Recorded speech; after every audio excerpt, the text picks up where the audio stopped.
আগামী ৯ জুন নৈহাটি ঐক্যতান মঞ্চ সমরেশ বসু কক্ষে আয়োজিত হতে চলেছে সুব্রত স্মারক সাহিত্য সম্মান ২০২৪।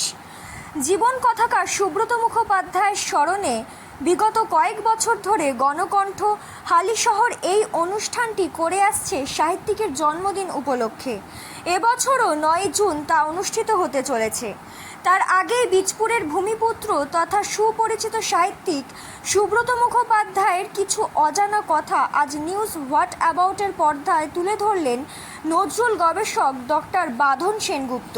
তার পাশাপাশি এবছর কারা এই সম্মানে সম্মানিত হতে চলেছেন সেই বিষয়ে বিস্তারিত জানালেন নজরুল গবেষক ডক্টর বাঁধন সেনগুপ্ত। ও আমার চাইতে বছর দশেকের প্রায় ছোট ছিল তো, আর ওদের পরিবারের সঙ্গে আমার অত্যন্ত ঘনিষ্ঠতা ছিল। তার কারণ হচ্ছে সুব্রতর যে মামা, সেই ছিল আমার সহপাঠী। আমরা একসঙ্গে স্কুল ফাইনাল পরীক্ষা দিয়েছি, একই জায়গায় আমাদের সিট পড়েছিল, একই বেঞ্চে বসেছিলাম, দুপাশে দুজন। পরবর্তীকালে সেই সুবাদে আমরা কলেজে গিয়ে আবার দেখা হয়। ফলে ওদের বাড়ির সঙ্গে আমাদের যোগাযোগটা খালি সাহিত্য, বা তখন তো ও সাহিত্য হিসেবে পরিচিত হয়নি তেমন, কিন্তু ওর সাহিত্য অনুরাগ ছিল, সাহিত্যের মৎস্য করত। অন্যান্য অনেক শিল্পকর্মে ওর একটা দক্ষতা ছিল। ও ভালো মূর্তি বানাতো, ও গান গাইতো ভালো, ও ভীষণ নাটক লিখতে চেষ্টা করতো তখন, এবং সব নানা দিকে ওর ইয়েটা, সেদিকে প্রতিভাটা ছিল নানা দিক থেকে একেবারে সমগ্রতার দিকে যেন যাত্রা।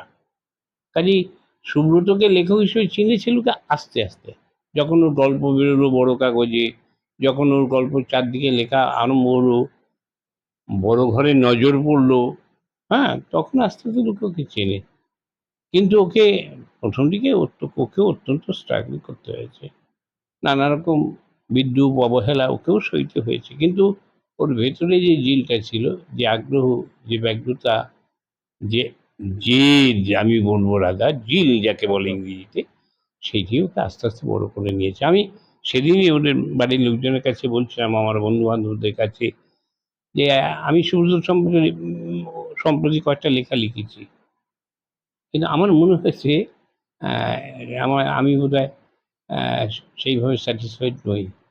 আমার মনে হয় ওর মধ্যে অনেক, খেলোয়াড়দের ভাষায় যাকে বলে কষ, জেদ, একটা একগুঁয়েমি, সেইটা ছিল, যে কারণেও নানা সময় নানা দিকে নতুন নতুন দিকের দিকে ও উঁকি মারত।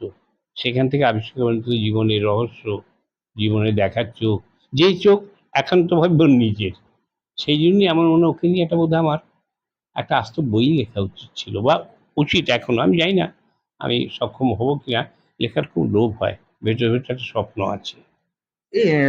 যদি দেখা যায় পুরস্কারের ঝুলিও কিন্তু তার একাধিক বড়, সেই রাষ্ট্রপতির হাত থেকে পুরস্কার পেতে থেকে কি কি মানে ওরা কি কি পেয়েছে? রাষ্ট্রপতি না, ওরা একাডেমি অ্যাওয়ার্ড, ওটা দেয়, কিন্তু এটা সর্বোচ্চ রাষ্ট্রীয় সম্মান সাহিত্যের ক্ষেত্রে। এই দিক থেকে ও আমাদের সকলের চেয়ে অনেক এগিয়ে গেছে।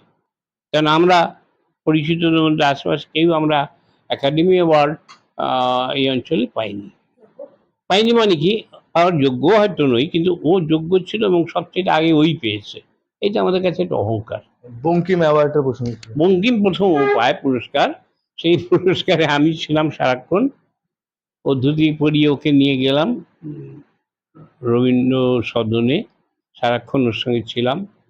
এবং অহংকার যে কাকে বলে আমরা প্রতি মুহূর্তে অনুভব করছিলাম, কেন প্রথমত আমার প্রতিবেশী সম্পর্কে আমার প্রায় ভাগ্নে বলা যায়, কেননা যেহেতু ওর মামা আমার সহপাঠী ছিল, সেই জন্য ওর মাকে আমরা দিদি ডাকতাম।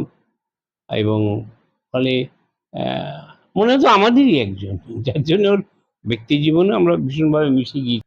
এবার তো দ্বিতীয় বর্ষে পদার্পণ করছেন এই এটা অনুষ্ঠানে। হলো, এবার আপনাদের চিন্তা ভাবনা কি রয়েছে এবছর? সুব্রতকে নিয়ে আমরা বোধহয় দুর্ভাগ্যবশত আমরা এবং ওর পরিবার প্রথমত, এবং আমাদের যে সংস্থা ছিল গণকণ্ঠ, যাতে ও অন্যতম সদস্য ছিল প্রথম থেকেই প্রায়, এবং অনুষ্ঠানে গান গাইতো, বহু অনুষ্ঠান আমরা একসঙ্গে মঞ্চে দাঁড়িয়ে গান গেয়েছি, এবং মজার মজার সমস্ত অভিজ্ঞতা, স্মৃতি রয়েছে।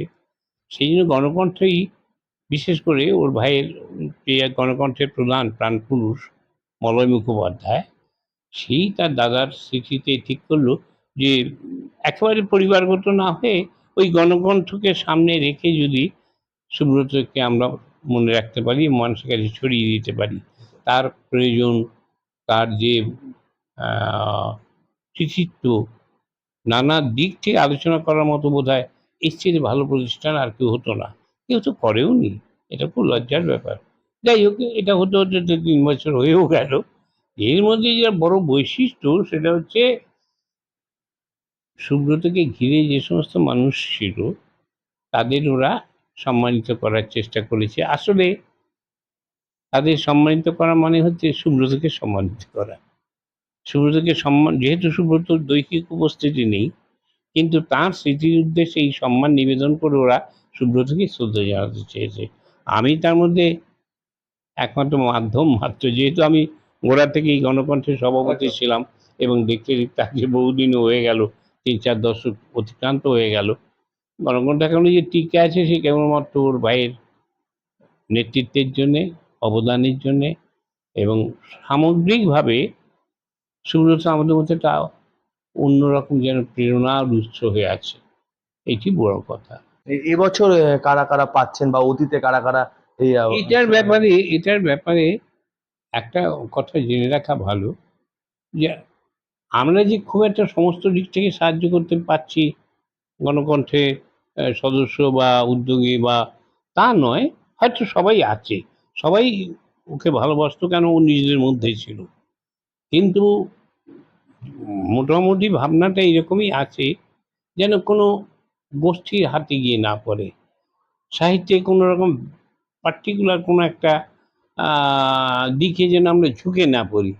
সাহিত্য এবং সুব্রত প্রীতি এই দুটোই যেন ভাইটাল হয়। সেদিক থেকে আহ, প্রথম বছর আমি সুব্রতও চেয়েছিল যে রামপ্রসাদ সম্পর্কে ও বক্তৃতার আয়োজন করে আমাকে বললো, বান্দা আপনি করবেন বক্তৃতাটা, প্রথম আপনি দেবেন, যেহেতু আমি রামপ্রসাদ সম্পর্কে কাজ করেছি, আমার বই আছে, সবই আছে। কিন্তু প্রথম বছর আমাকে রামপ্রসাদ বক্তৃতা দিয়েছিল, কিন্তু নবীন লেখক আরেকজনকে হালিশহরে একেবারে তরুণ লেখক সন্দীপকে দিয়েছিল এই সাহিত্য স্মৃতি পুরস্কার।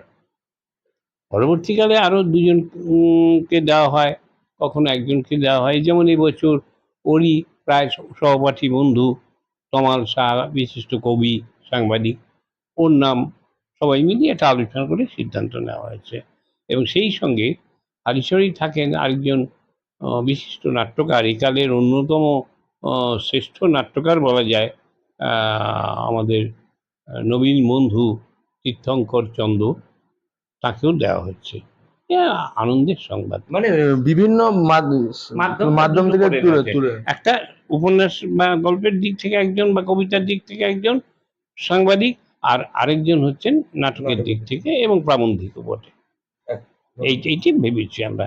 সেই সঙ্গে ও গান ভালোবাসতো, সেই একজন গানের শিল্পীকে আমন্ত্রণ করা হচ্ছে, এবং লোকসঙ্গীতে সেও সম্প্রতি খুব একটি প্রতিভাবান একটি মেয়ে, সে অধ্যাপিকা, সে গান গাইবে। এইগুলোই তো আসলে নরিশ করা। এগুলোকে নরিশ না করতে পারলে তো সুব্রত সেদিকে শ্রদ্ধা জানানো হবে না ঠিকঠাক, তাই না? এখন দলের হয়ে করলে হবে কি, সেই দলের লোক ডাকতে হবে, এটা ডাকতে হবে, এই ডাকতে হবে, সে আর ঝামেলা। সে এটাই প্রধান হয়ে থাকলো, দেখা গেল যে সুব্রত আড়ালে চলে গেল। সেটা তো আমার উদ্দেশ্য নয়, সেটা আমাদের উদ্দেশ্য নয়। আমরা তো সুব্রত স্মৃতিকে শ্রদ্ধা জানাতে এসছি নাকি, এইটাই বিষয়।